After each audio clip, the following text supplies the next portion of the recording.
Indonesia kembali mengalami peningkatan kasus COVID-19. Pemerintah pun kembali menggaungkan perluasan cakupan vaksinasi dan pengetatan pantauan protokol kesehatan agar siap menghadapi ancaman gelombang ketiga COVID-19.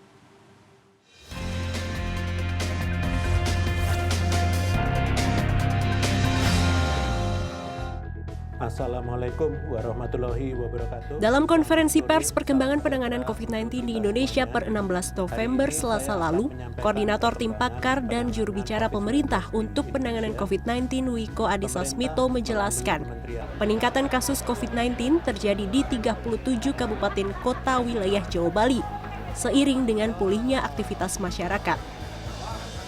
Tak hanya itu, angka keterisian rumah sakit wilayah Jawa Bali juga naik 34%, sehingga Wiko kembali mengingatkan pemerintah daerah untuk bersiap dari segala lini, termasuk mempercepat laju vaksinasi yang selama sepekan terakhir melambat. Jika melihat perkembangan kasus di tingkat nasional, terdapat 29% atau 37 kabupaten kota di Jawa Bali yang kasusnya meningkat dibandingkan minggu sebelumnya.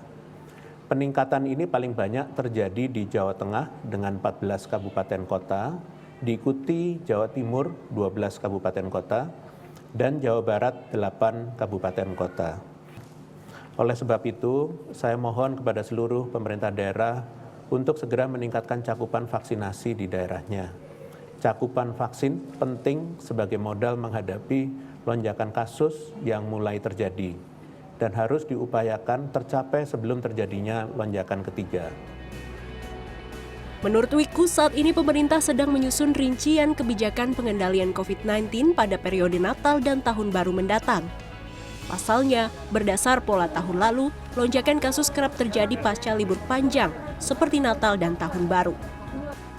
Wiku menyebut pemerintah akan memperketat proses pengawasan aktivitas masyarakat seperti kegiatan pendidikan tatap muka dan takziah, agar tak memperluas potensi penularan COVID-19.